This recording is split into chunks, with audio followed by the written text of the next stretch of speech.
Okay.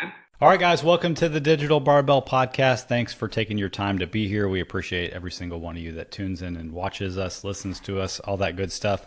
We double appreciate you if you take your valuable time to leave us a rating or review, or you subscribe on YouTube, wherever you're listening to this. We appreciate you.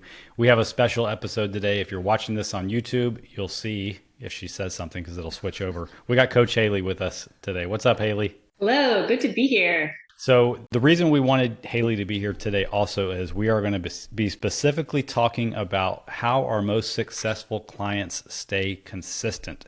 So what we did was we actually went out, asked some of our most consistent clients, how the heck do you do it? You know, how do you make this work within your life? How have you been able to get these great results because of the consistency that you have? But before we get into that topic and the specifics of it, we need a sponsor. Haley, did you earn your keep and bring us anybody this week? I did. So this week we are sponsored by salmon in the air fryer. I'm just assuming that maybe they had heard through the grapevine that it's something that I've been enjoying. I've been making 1 or 2 times a week, and they're like, "Hey, let's sponsor this episode." Thanks for Oddly specific. Salmon in the air fryer. We've done it. We've Yeah. done it. Maybe word just kind of spread. So tell us, we know that they're a sponsor, but why don't you tell us your secret to success when it comes to cooking salmon in the air fryer? Because it's probably a little bit different than the oven, and nothing is worse than overcooked fish. Yeah, seriously.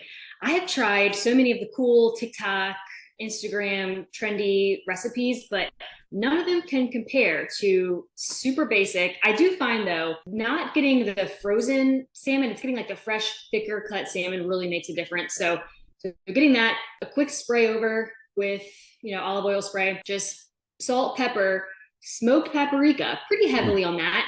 But I feel like maybe this isn't anything new, but I feel like it's my secret sauce. And then you spray it again, and that seems to get the top nice and crispy. I just do it for my air fryer. I believe it's 400 degrees for 12 minutes, and it's so good. Do you flip it in between, or is it just 12 minutes solid? Yeah, I don't flip it. Okay. And I also, this might be weird. Jonathan's sister agreed with me. The skin of the salmon is honestly my favorite part. Some people are probably cringing at that, but because it gets real crispy because you're not even flipping it. I love it. So you put the Nice. skin side down or skin side up when you cook it?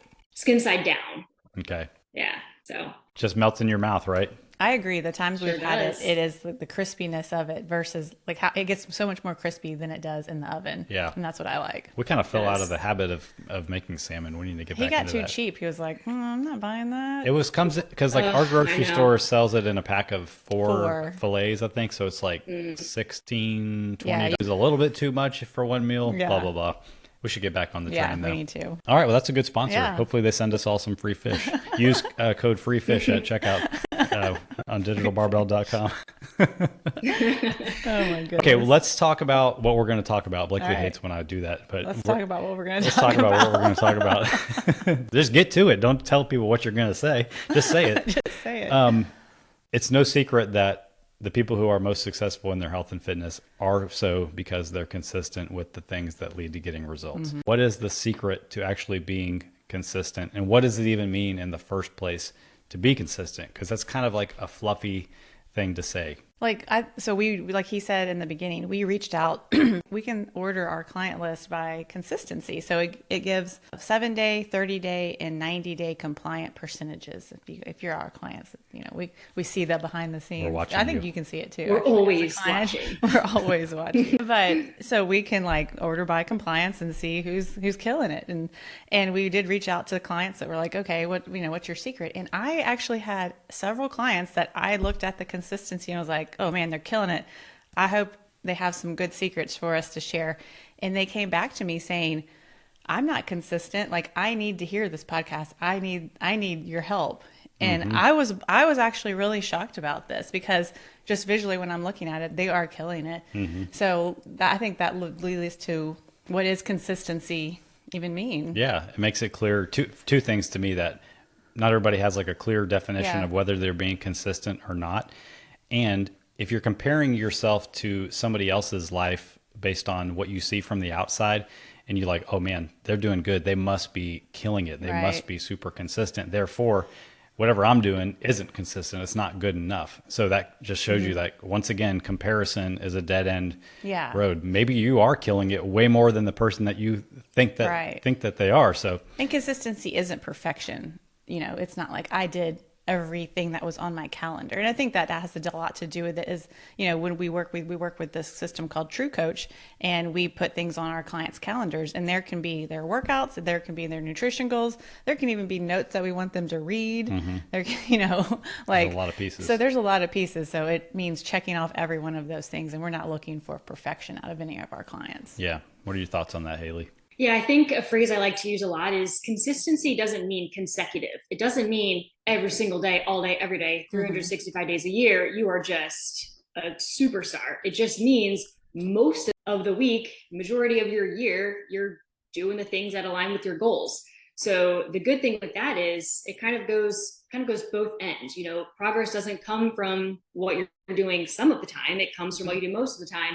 And then that can go vice versa. You're not going to lose your progress just from, vacation or a few days here and there where you felt quote unquote off track. Yeah. So let's talk about what does it look like for someone to be consistent. Yeah. In my opinion, and we talked about this on the podcast many times before, but the results that most people want to see come from, if we could put a percentage to it, which has its own flaws, come from being between 80 and 90% consistent with whatever you're trying to work on to get the desired outcome. That's the place where most people are going to get the results that they want. But again, that can be hard to quantify because there's time, there's number of workouts, there's actually millions of little decisions you make during each day. So it can be kind of tricky to quantify. But just to kind of put it into context for the way that most people think about this is that if you're trying to be 80 or more % consistent, let's say you work out 3 times a week. So that could be a potential of 12 workouts per month. That only means to be 80 to 90% consistent, you're only missing once or twice during the month. If you work out 4 times per week, you're only missing 2 or 3 times. So you could be somebody who is supposed to be working out 3 times a week, and you're like, well, I only miss once a week generally. I'm being pretty consistent, but that's more like, I don't know, I didn't run the math on it, but I think that's more like 60 something percent consistency. And then the other side of this is looking at the nutrition side. With the thing that holds most people back is looking at the week and the weekend. I was pretty on track during the week, pretty consistent. Let's just kind of ignore the weekend. So let's just call that we were consistent 5 out of 7 days. That's 71% consistency. But then for a lot of people, it's actually Friday, Saturday, and Sunday that they would rather not think about, which is actually only 57% consistency. So if we're honest with ourselves about are we really being consistent or not, we start to put some context around like what really is the consistency needed to get the results that I want. Yeah. And then another thing, this isn't about statistics or anything, but consistency to me means never falling into the all or nothing mentality or getting out of it as soon as possible. I mean, I'm sure both of you guys see with your clients that this is really the secret sauce to maintaining consistency. Yes, definitely. Thoughts on that, Haley? I did just for the heck of it. I did run some math. So if you're looking at it, with the goal of 85% of the time you're doing the things, again, that's super subjective because that could be a whole list of things, but strictly just looking at it from a numbers perspective, that's around 310 out of 365 days a year of you being, using on track, right? So which gives you 55 days of being off track. So kind of on the opposite end, that's not a huge daunting task. You have so much more leeway than maybe you think. If you're aiming for 365 days of your perfection, it's just not necessary. Yeah. Yeah. That's a really good point. That's a good visual. Mm-hmm. Because, there's holidays, there's vacations, there's all these things that fall into those 55 days that we can see throwing us off of our normal schedule. And then that leads to the all or nothing mentality is as soon as that, whatever trip or whatever we were doing is over, getting right back to it and not letting weeks go by until we get back into our old routine. I think this will probably come up later with the examples from our actual clients, but being consistent to me really means, this goes against the all or nothing mentality, is in a situation where things aren't going to be optimal, you forget the idea of perfection and you just move on to whatever the next best decision is. Like that really is the thing that will lead you to being consistent in the long term, not flipping that switch in your mind where we're like, It's not going to be perfect. I'm going to revert back to my old ways. Has this mental spiraling effect. It crushes your motivation, all that kind of stuff. So people who remain consistent always will adopt the something is better than nothing mentality. Before we get into the client stuff, I just want to note that if somebody's listening to this and they haven't really started off on that health and fitness journey yet, like we say this a lot, but like start today, because you get benefit from doing this over, it's like compounding interest. If you invest in something across 5, 10, 20 years, you have compound interest. You can like have a little bit more leeway in your consistency and not see, bad results. But if you're just brand new to this, the consistency matters even more. So if you're, on the fence and you're thinking about, oh man, I really need to dive in and start to focus on this, start today, because if you wait 2, 3, 4 more years, you're going to look back and be like, man, I could have been already 4 years into this. Yeah. And, the consistency doesn't matter as much when you get down that road. Mm-hmm. You have more wiggle room. Yeah. Bounce off of that, of course, the common excuse is the B word, you're busy. It's summer. Okay, well, when at any point do you really foresee your schedule not being busy? Yeah. I don't know anyone that's not busy, right? So just committing to do this imperfectly, right? And if you can nail it in this quote unquote busy season, imagine how good you're going to feel when that, I don't think you're never not going to be busy, but when a little bit more easier season of life comes, you'll be crushing it. It's not even something you have to think about. That's funny to think about. Like I don't think any of us know anybody that is not busy. Yeah. Everybody is busy. One of my favorite things is to ask, like if I'm texting with somebody or messaging, I'll be like, how are you? And you can't use the word busy. I'm going to assume you're busy. Yeah. Busy. Well, let's move on from there. I'm busy. You're busy. We're all busy. Nobody's getting fit in their free time. All right. Who wants to start with some? Yeah, Haley, why don't you? Let's give some practical application from our clients. Let's do it. Okay, let's dive in. Well, Jonathan already touched on this. We've talked about this a ton, but it really can be as simple as, hey, just make the next right decision. If you feel like you've made a choice that didn't align with your goals, okay, make sure the next choice, the next decision that you do is a decision that does align with your goals. Mm-hmm. It really can be that simple if you let it. So I was chatting with Christina, again, one of my most consistent clients. We're currently doing training and nutrition. But so she had said, I had to fail many times and give myself lots of grace. I'm always my biggest critic and easily fall in the trap of, if I can't do anything right, why do it at all? Right. That all or nothing mindset that I'm sure we'll talk about here again shortly. But just having to learn that the next day is a new day to start again. Yeah. I like the example. Maybe I'm the only one who likes this example, but like I picture basically picture getting back on track as a left turn back into traffic. Like you got out of traffic, you got to get back on track. You just make a left turn, you're back in traffic. Don't picture it as this like on ramp that you've got to like get built. You got to build up. You got to get all the things. You got to get your mind right, and then you're going to merge into traffic slowly, and then you'll be back on track. No, forget all that. Yeah. Make the next right decision. Boom, you're back on track, especially mentally, which is 99% of this. Yep. Right. And sure, this is way easier said than done, but kind of like anything else, it sounds cheesy, but just like learning a new instrument or learning a new language, this takes practice, which I think we don't think about this. It's not going to just come natural to you to just forget what just happened and move forward and make the next right choice. But like anything else, the more you do it, the easier it's going to become. Absolutely. Practice. It takes practice to overcome all or nothing mentality. Definitely. Right. You go, all Christina. Right. Yes, for sure. She is awesome. All right. I'll throw one out. We'll just kind of go around. All right. Let's do it. Yeah. I didn't even have to reach out to this client because he, I already know his secret. And he is a doctor and a professor, and he travels quite often and plays tennis on his off days. And the secret to his consistency, he's worked with us a little over 2 years and literally has never missed a workout. And it's just due to our communication.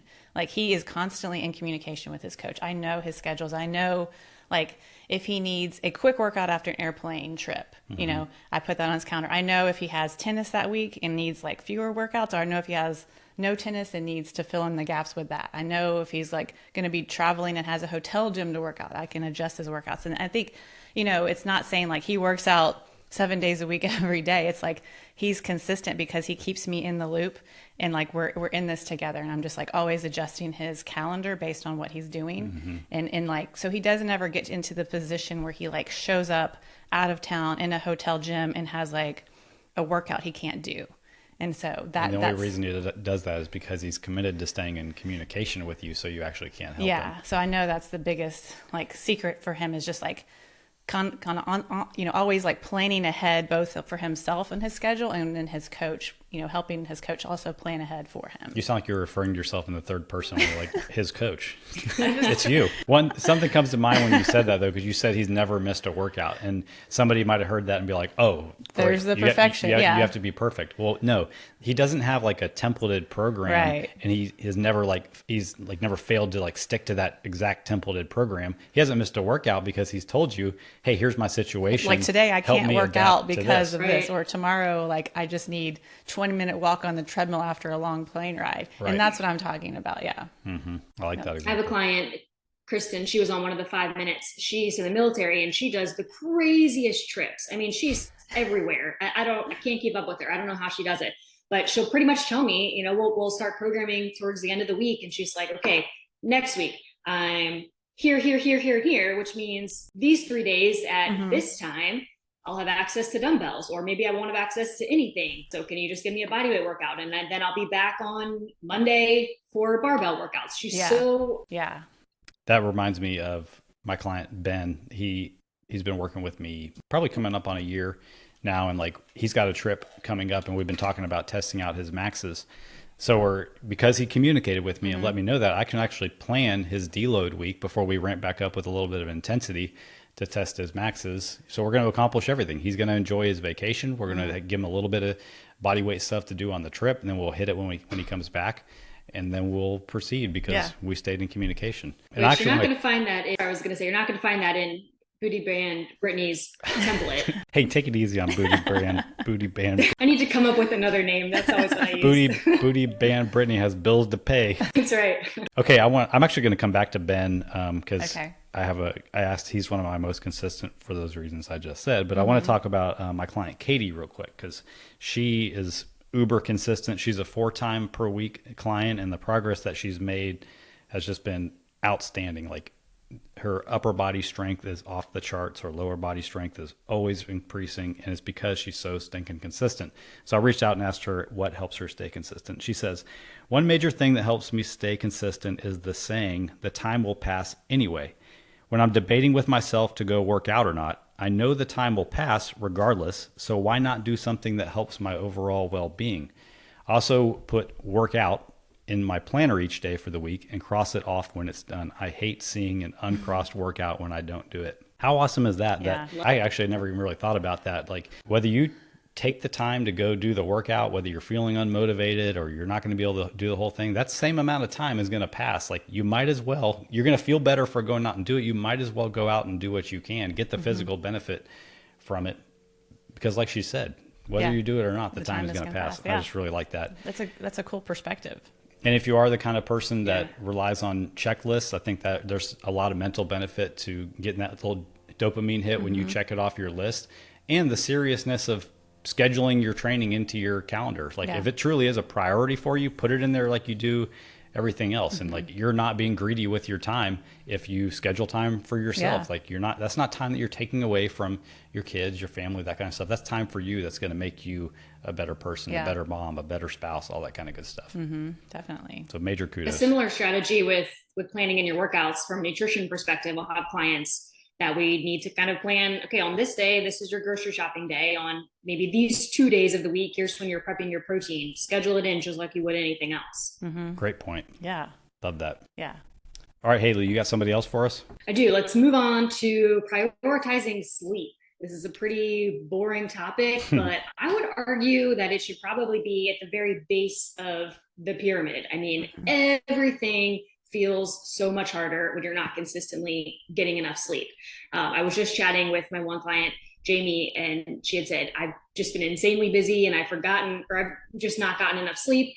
And I've just realized that when I'm tired, it trickles into all aspects of my life. And it took me 41 years to realize that, which is just so true. It's not just that in the morning you're a little bit groggy, it's going to feed into, well, pretty tired. That workout that I had scheduled for 6 a.m., that's definitely not happening. The plan to meal prep later, like, no way, I'm just gonna stop at Chick-fil-A and grab something. But if we look kind of, I think we say that all the time, of sleep is important, but if we kind of want to get more specific on why it's important, strictly if we're talking from a fat loss perspective, our hunger hormones are off. So hormone ghrelin is responsible for hunger, and our hormone leptin is responsible for telling us, hey, we're full, let's stop eating, I'm good.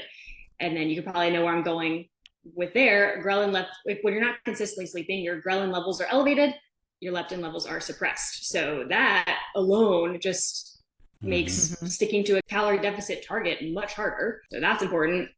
Poor recovery from your workouts, we know your mental health suffers. It really is just the base of all the things. And my one client, Adam, who is just killing it on all ends, but he's a surgeon. So he kind of doesn't even have that much control over his sleep to begin with. But when he does, he said, whenever I feel crappy and can't perform, it's often because I've just decided that 7 hours of sleep isn't that important, which I thought was impressive because he could have used all the excuses in the book. But at the end of the day, I think it gets looked over so often because it's not trendy or exciting to say, hey, just go to sleep earlier, put your phone down. Yeah. Imagine like an Instagram reel where you see somebody like hitting a bunch of PRs, and at the end they walk up to the camera and they're like, the reason I hit these PRs and I'm so strong and I've got this six pack because I get a lot of sleep. People be like, womp womp. I think it's been cool. Like, I watch a lot of like CrossFit YouTube, videos and stuff, and like the invention of the Whoop band, which tracks people's sleep, has really brought awareness to this. And it's like, I know people can like order like their group that they're in on the Whoop band, like by sleep score. And like, it's like, you want to get the most sleep, and it knows if you're like sleeping, napping, like quality of sleep too. So I think it's cool. There's just like, there's been like a resurgence of awareness of like how important sleep is for our recovery. And speaking to the quality of sleep, that is just as important. I'm sure we'll talk about this later, but a specific example that it makes me think of is if you're someone that kind of has a nightcap of alcohol, maybe you have a glass of wine. A lot of people, I think, tend to think, well, it kind of helps me fall asleep for the night. But most likely you're not getting into that deep REM sleep, so quality of sleep matters just as much. Yeah. Let's talk about that now. Give us a chance to encourage people to head to digitalbarbell.com/athletic and try their first few cases of athletic brewing for 20% off. Yeah. Benefits of not drinking alcohol. Why don't you talk about we have a whole episode about this, but no alcohol for the last 7 months. Yeah, no alcohol for the last 7 months. And the biggest thing I've seen is my sleep. And I've said before, like, it's been like the sleep quality. So like if I wake up for some reason in the middle of the night, I'm able to go like right back asleep, which used to be where I would kind of like, if I got woken up, it was like this huge inconvenience and like hours of just laying there, I felt like, before. And so that has been the biggest difference that I've seen without drinking alcohol. And for a lot of people, like, it's hard if they're in the habit of drinking alcohol nightly or multiple times per week. The hardest part about it is really just breaking the habit. I'm not talking about like people who have alcoholism. I'm talking about just breaking any kind of habit. So, one of the best ways to break a habit is not to just try to go cold turkey, but to have a substitute habit. So if you're typically unwinding with alcohol, unwind with a non-alcoholic drink as a substitute and still enjoy the ritual of it, still enjoy the taste of it, probably have less calories than if you're having actual alcohol. Definitely, and don't crush your recovery and your sleep. Yeah. And therefore the trickle down effect of your hunger hormones the next day, the decrease in body composition, the bloating. All that kind of stuff. So funny enough, I used to drink Fitbine wine. I don't know if y'all remember this, but it came out like several years ago, and their whole slogan was like, because tomorrow matters. And like it said that on the bottle, like, because it was supposed to be this wine that you could drink. It had alcohol in it, but I guess it didn't have some of the less sulfites. Yeah. So it wasn't supposed to give you that like headache or hangover feeling. Wine. But now that you know more, that I know more, that was, sorry, Fitbine. It wasn't doing alcohol. it. It's still alcohol. Right. And it was still affecting my recovery and my sleep. Yeah.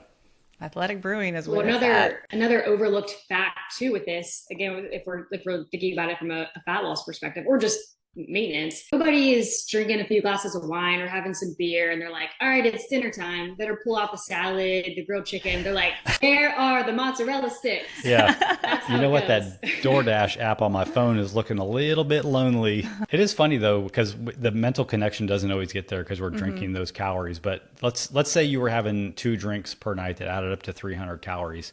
And let's say the equivalent of that is like a slice of pepperoni pizza in calories. If you were eating a piece of pizza after your dinner every night, just as like a little bit of a nightcap, you wouldn't be confused as to why your weight loss plan wasn't working.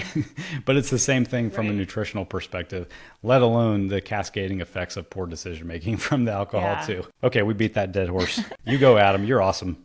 All right, I'll give a good example here. My client Abby gave a really cool perspective here, and interesting enough, she said she first learned this in a marriage retreat and has like applied it to a lot of parts of her life. But she said she always tries to choose to act versus wait for the feeling to come. So I think that, I mean, so it's like, I don't feel like working out, but if I just choose to act and just get out there and start, the feeling will come of like, oh yeah, this is, you know, where I'm supposed to be. This feels good to be doing this.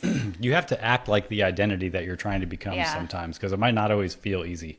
But if you act like the person you're trying to become long enough, the mental game will catch up to your actions. And also the results will continue to come too if you're actually taking action. Definitely. I think the example they give in the marriage retreat is like, you're not always going to, you might love your spouse, but you're not always going to feel like loving them because they might be being a total butthead, or they Forgetting to turn lights off. the closet door open and leave the light on 9 times out of 10.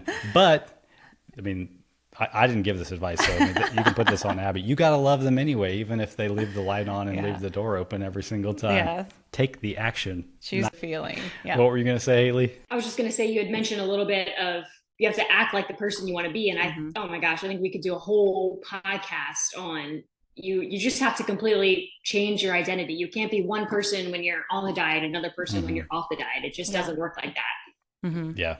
And you can also not become a new identity while dragging your old unhealthy habits along with you. They need to go away and become something different. Yeah. Like you said, another podcast for another day. That could be a long topic. Okay, Awesome. let me go back and brag on my client, Ben, Okay. real quick. He's a busy photographer in the Philadelphia area, and he's always getting his workouts in. I mean, just, not always perfectly on time, but he is super consistent when it comes to his overall compliance. And he's a 4-day-a-week guy too. He said, I think something that's helpful for me is sort of looking ahead at the beginning of each week to strategize the best way for me to be able to get my workouts in. If I know that a certain day may be difficult for whatever reason, I make sure that I have a plan to make it up and not get off track. I occasionally have to cut workouts short because of different factors too. That's never the goal, but I try not to let trying to be perfect be the enemy of being good in each case. So this kind of goes back to a lot of things that we said, a little bit of intentionality with planning and avoiding the all or nothing mentality. I always think like back to my experience in construction, like building a house. He's talking about thinking ahead, like, all right, here's what's coming up this week. How do I need to adjust things to make it happen? When you're building a house, you can't wait until each moment to try to figure out what the next step is going to be, or you're going to end up wasting a lot of time, making a lot of mistakes, and end up doing a lot of backtracking to try to undo things that you should have thought ahead of time. So by planning ahead, you avoid future traps, you keep the project rolling, you avoid delays, you end up wasting money, all that kind of stuff. So just taking a little beat at the beginning of each day, of each week, being like, man, okay, what do I have on my plate today? How do I need to adjust things? We do this all the time. Like when we come back from a camping trip, shoot, we have no food in the house. This is our last day of the trip. Let's go ahead and make the grocery list, get it ordered. We can pick it up easily. We're thinking ahead. Today is a super busy day for us. Normally we would train today, but so we're already thinking like, all right, how are we going to fit this in tomorrow? Because I'm not trying to say you have to be perfect about it, but just give some intentionality to the planning, and it will go a long way to your overall long-term consistency. Keep killing it, Ben. Any thoughts on that, Haley? I'm sure you agree with all that. Yeah, there's got to just be some effort. I mean, I think people really want to be in the belief that it's not going to take much effort. I'm going to naturally be somebody that works out 4 times a week. It's on accident, I'm going to hit my protein target. It's not going to take much effort for me to get enough fiber. It still takes some effort. It just doesn't happen matter of fact. You still have to put some kind of effort, some kind of planning. But at least the good news is it's the same thing. It's once you've done this often enough, you've practiced it enough, it gets easier. But in the beginning, it might feel overwhelming because there's still a good bit of effort that goes into it, but Hmm. that's just a part of it. And you kind of learn the keys that like fit into each scenario where you're having to work around something. Like I know when I'm going to be 50 grams short on my protein per day, I can make this modification that works for me and I'll just do that. I know when I'm short on time, I can do this for my workout and it makes it where I can actually get it done. I think that's such a good point that you brought up, Haley, is just because I think that a lot of people, like looking in on the outside, think that people who work out regularly, like that's just like, they just like to do that. That's just like, it comes Natural to them. Yeah, it comes natural to them. And I think like that kind of brings up what Abby said about like just choosing to act versus waiting for this feeling of like, you've just kind of decided this is the person I want to be. This is who I am. I am going to choose to do 3 to 4 workouts per week. I'm going to choose to focus on my nutrition most of the time. It's not like I'm just going to wait until I feel like dialing this in. Let's start to kind of wrap up. Do you have any other specific clients that you want to give some shout outs to or any tiny little tidbits, Haley? Yeah. Yeah. I was gonna mention just the whole idea of getting your circle, getting your people involved. So Rachel, for example, she was a mom of 5. Whoa. Like if she can do it. Whoa. Whoa, yes. Listen, her episode of 5 Minutes with Rachel will be like the episode right before this. So listen to that. This is Haley's client, Rachel. Yeah. And a big takeaway that I got is, she gets her husband, she gets the kids involved. The kids are watching her. Her husband knows, hey, these are my goals right now. Doesn't mean we need to go out to eat every single day on the weekend. Let's kind of communicate together on the grocery list. And just having your circle of people involved makes all the difference. We actually have, Jonathan did a short podcast. It's episode 242 on getting your spouse involved. And at the very least, though, there has to be some kind of support system there. Yeah. They don't need to have the same exact goals as you, but there's got to be support. My favorite saying that this has hit me in so many ways lately, and it says something to the effect of, hang around 5 negative people, you'll be the 6th. Hang around 5 drinkers, you'll be the 6th. And that applies to this too. Yeah. Yep. Yep. With all that. For sure. I think one thing that like we didn't know what each of our clients was going to say before we got into this episode, but I think this is cool because my client Bernie said this, and this has just like been a theme that seems like it's been coming up all morning here, is that like adding this to your calendar, making it intentional. And that was his tip, is just like he said he's like a visual person. So he, looks at his week. Here's where my workouts, he does 4 workouts per week. Here's where my workouts are going to be placed. He does them first thing in the morning. And if there's an appointment that's on that day, he just moves it even earlier that day. Mm-hmm. It stays on that day. He's just like, I'm going to be able, not many appointments happen at like 6 a.m. Yeah. So he's like, I'm going to move that workout early and continue with the rest of my day. Yeah. So that's just like being able to see it and check it off, but also just planning it into your day. Mm-hmm. It's huge. I had an impromptu phone call with one of my clients yesterday. He's 69 or 70. His name's Jeff, and he's having a little bit of knee pain right now. And one thing that impresses me about him is like he's always looking for a way instead of looking for an excuse. The reason we got on the phone was to talk about what's going on with his knee and talk about a way we can continue to be consistent in spite of that. Find a way to keep training instead of looking at it as an excuse to stop training. And that goes back to, the way that your client Brendan reaches out to you to let you know what's going on with his life. But I've said this before, but like whichever path you decide to practice, you're going to get better at. If you practice making excuses for the reasons that you can't prioritize your health and fitness or follow your nutrition program, plan, whatever it is, you're going to get better at making those excuses. But if you practice finding a way to practice something is better than nothing and making something happen, it's going to become easier for you with practice also. So choose wisely when you decide which one you want to practice most of the time. And you never know the benefits that come from choosing. Like that made me think about a client who broke her leg at the beginning of last year. And she's one of our master's level clients. And, in my mind, I'm like, oh my gosh, I've lost this client. Like, she's just like, let's do upper body. Like as soon as I'm stable and can get my leg in a cast, like let's do upper body, and just like crushed it for a few months doing upper body work, got super strong in her upper body, and now is back to like doing jumping jacks. I mean, it's just been an amazing recovery to witness because it seemed like such a devastating injury.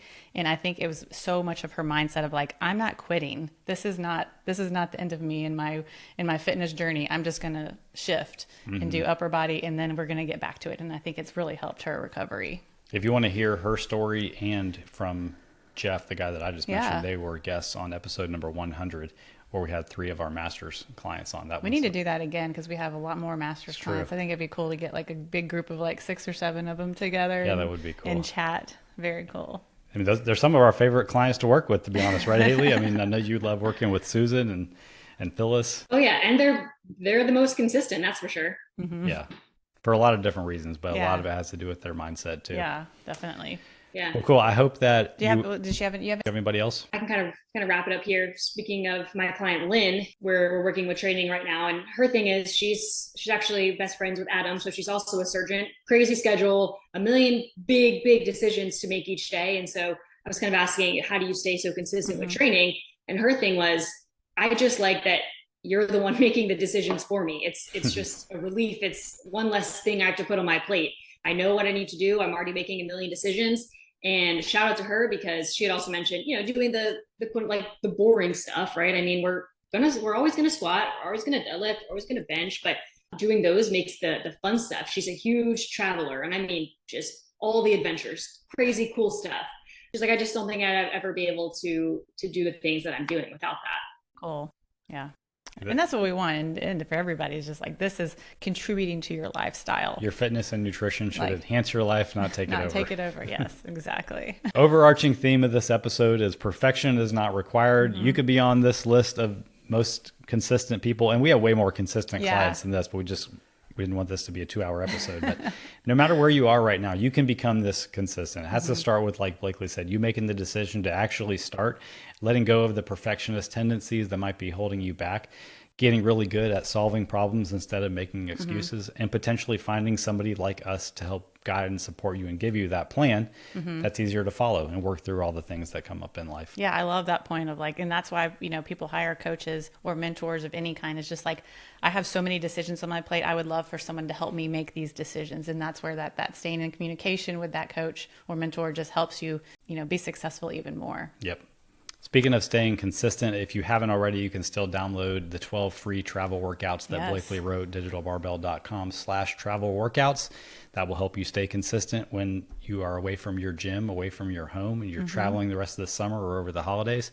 digitalbarbell.com/athletic to try out a non-alcoholic version of a beer that actually tastes good. And go get your salmon. If it isn't, send us the email with your address, and we'll send you a few pounds of salmon. Oh no! Producer, edit that part out. We don't want to be liable for ice. Well, this was really fun. Yes, thank you for joining us, Haley. This was super fun. That was a lot of fun. All right, have a good rest of your day, and we will check you all out next week.